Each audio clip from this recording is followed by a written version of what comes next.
Hey everybody, it's Dave with Bricks of the Dead here, and we are starting up episode 2 of Outlast. Where we last left off was we just came through this library that was just littered with bodies and parts of bodies, and there was some, military looking guy in there who was impaled, and he politely advised us to get out of here. Now, since we played last time, I tried to record another session. I got about half an hour into it, and I realized that I messed up the recording. So unfortunately, I'm going to have to go through some things I've already seen, and it won't be as scary the second time around, so I apologize for that. I'm still kind of new at this Let's Play business, so bear with me for a while.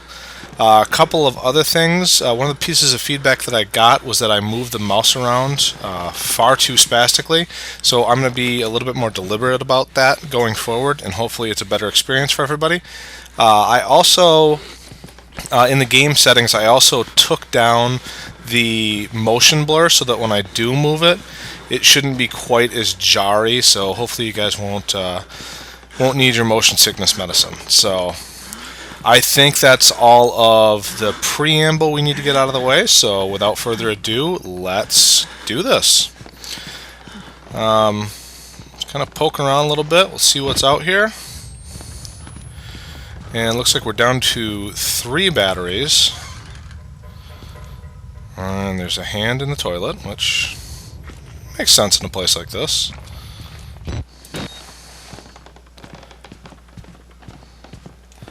And most of the corridors and whatnot are blocked off, or locked, as it were. Blocked off, locked, and here is another little thing to sidle through, which I just love. These things kind of creep me out. They play on your sense of, being stuck somewhere where you can be preyed on, and, there's also the element of claustrophobia. So let's slide through here. Oh!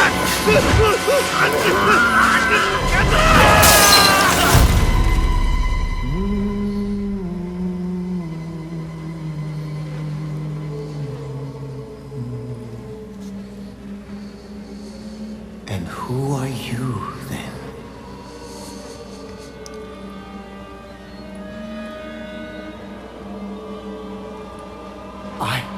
I see.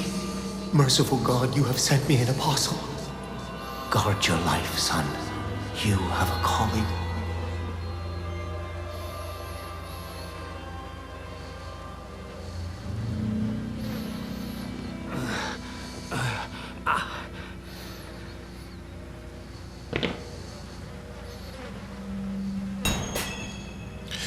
Alright, so yeah, that was pretty creepy. We got tossed down here, and some dude came up to us and kind of borrowed our camera for a minute.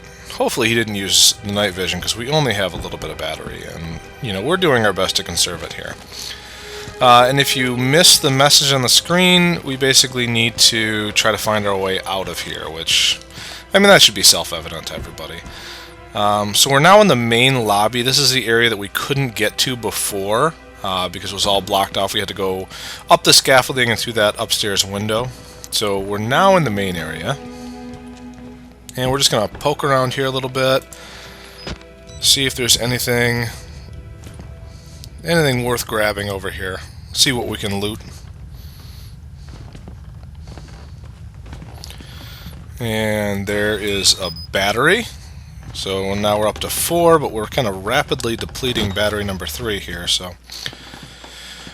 I suspect we will just constantly be looking to get new batteries as we go through this game. And as I'm talking here, I should point out I'm kind of getting through a little bit of a cold, so I might sound a little, stuffed up. I apologize for that. I'm drinking my tea and whatnot to try to feel better and sound better, but in the meantime, bear with me. By the time we get to the next episode, I should sound just fine. And another bathroom, and another corpse, or parts of a corpse. No hand in the toilet this time, so I call that an improvement. And we got some sort of office area that's kind of been hastily boarded up. both doors, so we can't get in through here.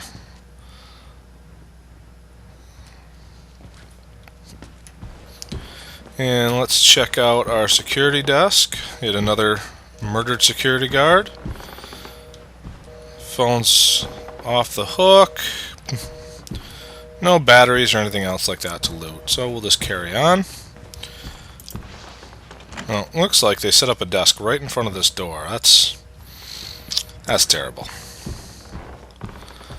Luckily there's another way in, so here we go. More murdered people.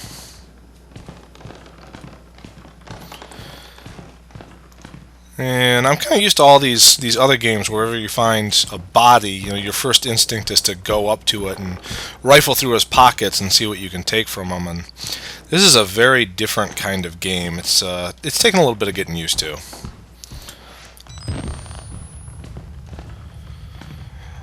It's also taking some getting used to is using this night vision mode. It looks like we have 4 batteries and we can hold 10 at a time. I guess we have small pockets. But whenever I play games like this, I always tend to get overly conservative with my stuff. So I'll tend to not use the night vision camera to my detriment, just to try to, preserve as many of the batteries as I can. So I'm going to try to be conscious of that and try to make sure that I'm using it so that you guys can still see everything and it's still, good experience. And it looks like we got a dossier over here. And we'll do our best to read this one. Alright, so therapy status. Morphogenic engine activity plateaued at roughly 2,000 ppm, parts per million, I assume. Unsafe to progress beyond stage 3 hormone schedule. Diagnostics. Spirometry revealed light to medium bronchial accumulation. MRI scans consistent with patient's reported dreams. Interview notes. Walker was interviewed in restraints following his self-inflicted mutilations.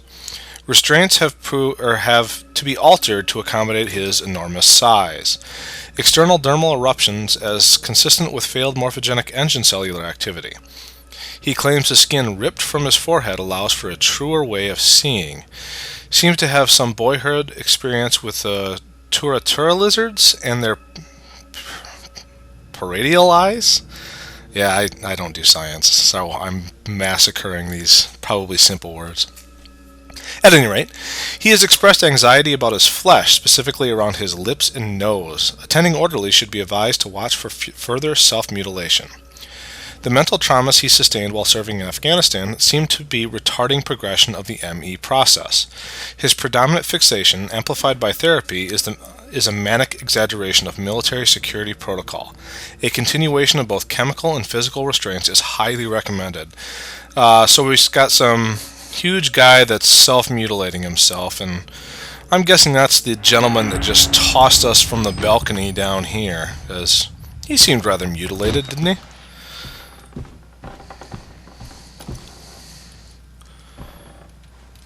And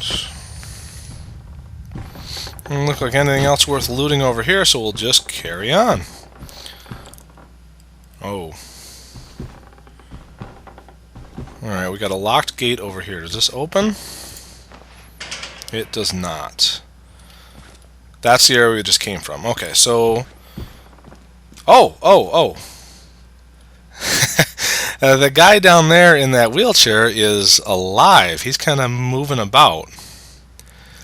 So I'm going to kind of creep up on him and see what his story is. If he's just going to attack us outright or what he's up to. Again, we don't have any weapons or anything. We're just a journalist. So we're kind of at the mercy... Oh, God, he's in a sorry state. At any rate, we're kind of at the mercy of these people. We don't really seem to have much in the way of means to defend ourselves, so I'm going to try to be careful around them. But he seems to not really notice us. Now, what I'm expecting, because, I'm a big horror movie guy, I watch a lot of these, I read a lot of these, is, we're here in the hallway, we see this guy, we're going to go around the corner, we're going to explore a little bit, we're going to poke back out in the hallway, and all of a sudden this guy in the wheelchair is going to be gone. So either he's hunting us or something got him and now it's going to come after us. So that would be my expectation for this guy. Let's see how that pans out. Nope. Alright, well there's a lot more people alive in here than I would have thought initially. None of them really seem to care that I'm here. Am I blocking your view? No, you don't care. They got pretty strange outfits on. They look like jumpsuits with sort of exaggerated leather collars and restraints around their arms. I don't know. This dude has no hands. They look like they were hastily removed. He also has the eruption in his forehead, just like the other person. So, kind of some symptoms that we're going to see, I'm guessing, become more and more prevalent as we find more and more people in this asylum. And this dude over here looks quite upset. He's got sort of a zombie foot thing going on. He's all carved up. So yeah, these people are in rough shape. They've had a time.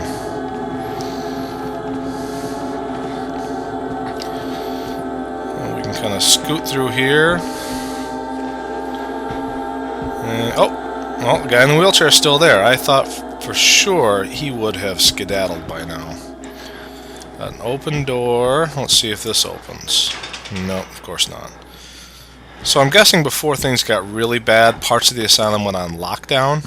So that's going to kind of explain why we can only get into certain areas until we get key cards and we get locks and things like that.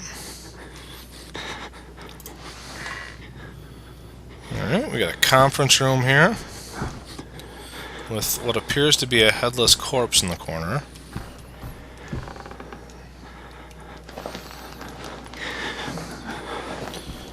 And pieces of person over there. Oh. And there we go. There's our first key card.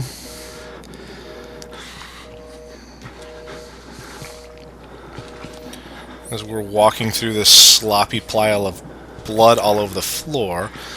I really have to compliment the makers of this game on all the sound effects that they have. You know, wherever you're walking, you get a real sense of the environment. You get these kind of creaky floors, and you're walking through these puddles where, the liquid you step in, it sounds really, viscous, like it's blood that's kind of slowly coagulating on the floor.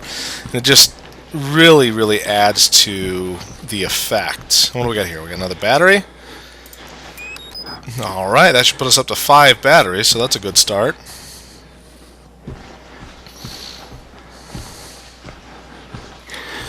Alright. Well, I'd say that was productive. We got a key card, we got a battery, so let's kind of... That guy's still there. Let's kind of go back out the way we came and see what else there is out here to explore. I get the sense that these guys are they're going to turn on me at some point. They seem quite distracted with this broken TV covered in blood, so I don't know, maybe they're all jacked up on Thorazine or something, so we'll just carry on. Oh! Gee. Get him out! Please! The guys are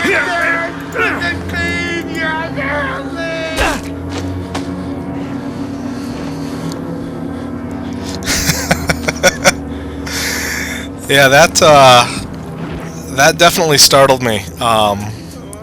Like I said, I did accidentally play through this once before, and for whatever reason, I forgot that happened. And so in my mind, I've already reconstructed all the, I'm going to go around the corner and he's going to disappear stuff, but no.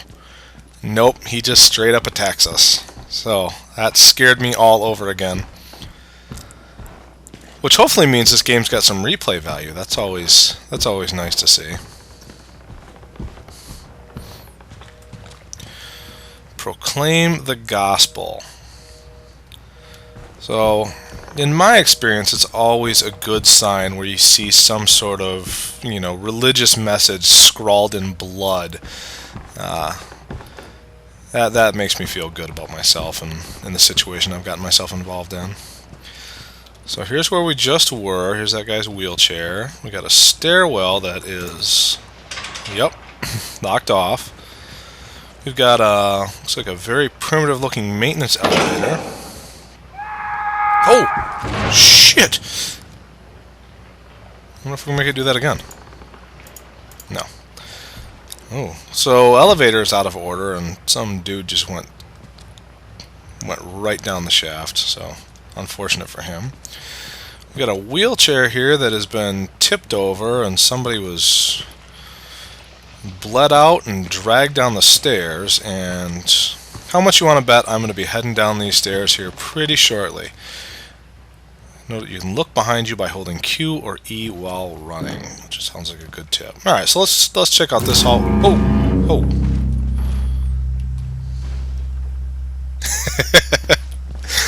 I just have this instinct whenever I see people as I wanna hide, I wanna just go unnoticed. So at any rate, let's kinda see what's going on down this hallway. Oh.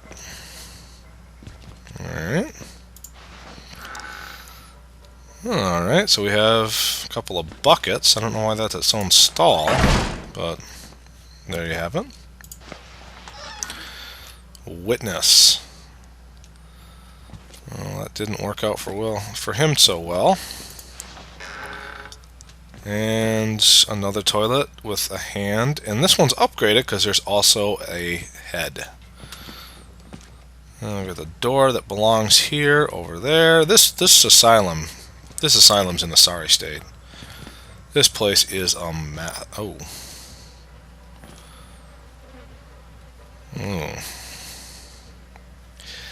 Yeah, this place is just a complete catastrophe. It looks like someone exploded over here. We got the bloody handprint, always one of my... Oh, there it is. Got a texture pop-in issue. Bloody handprint, always one of my favorite horror tropes. That one's a fun one. And look at this. This guy looks like he got his throat slit. This dude, God knows what happened to him. Is there anything down here? Does not appear to be. Oh! See, now that's really cool. This is a nice little bit of additional atmosphere. You got this fluorescent light, and you can kind of walk into it and send it cantering all over the place. The light, you know, just kind of flails about the room. We got all these flies buzzing about, and this game is really good at building up just a supremely creepy, disturbing atmosphere. I like that.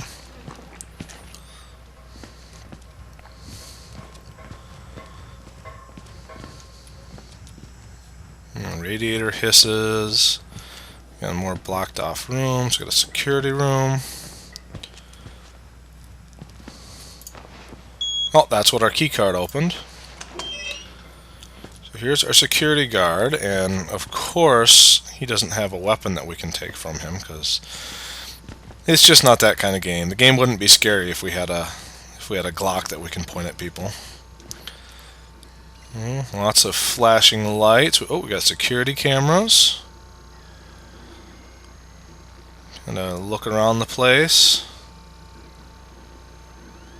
I don't see. Oh, they lie. Well, they certainly do. And this is going to unlock the main door. So let's just hold off on that. Let's just check out what's at the end of this hallway first. So this is that room that guy just went into. So we're gonna go into that one last, because that guy scared me.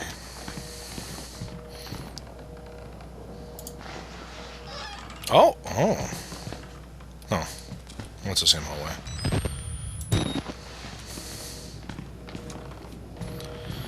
Oh, we have another folder of information, so let's grab that and check it out. So we got Heather Granite and Project Walrider on site inspection. Dear Sirs, the full report pending. No immediate action is required on the part of the Murkoff Corp. The profit potential for Project Walrider remains staggeringly high.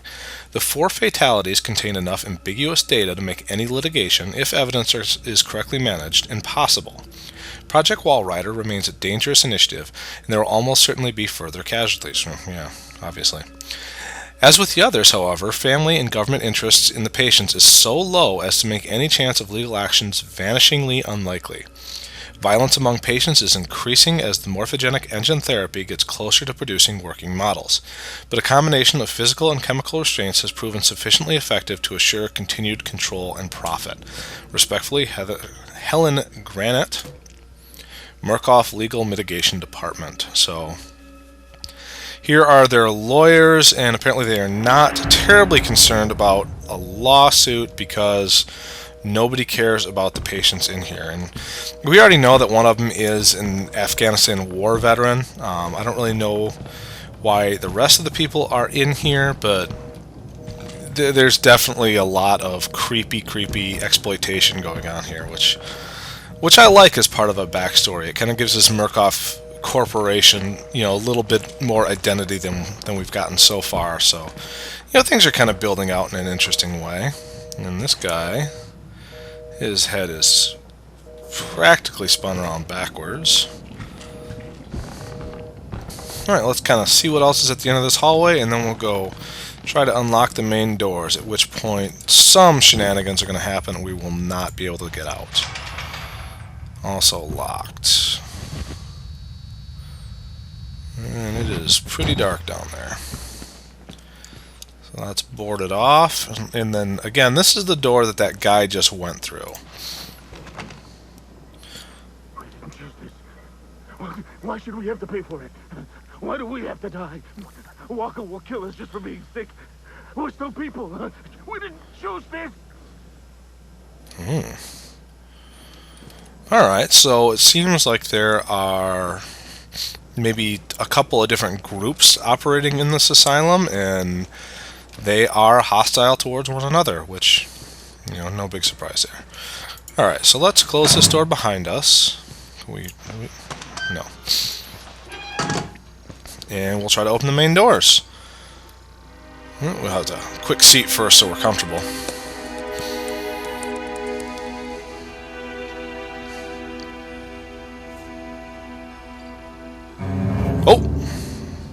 Oh, there's that guy. Oh, you son of a bitch. So now the power is out. We're on emergency lighting, which is always great because it's really kind of dim. A lot of times it's got kind of a red tinge to it. Oh.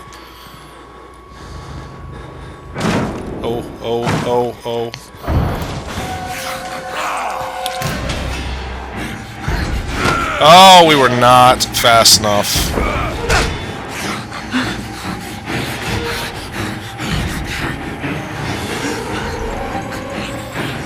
And it is time to run.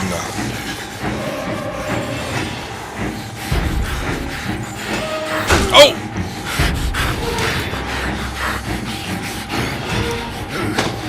And we are pretty much screwed here.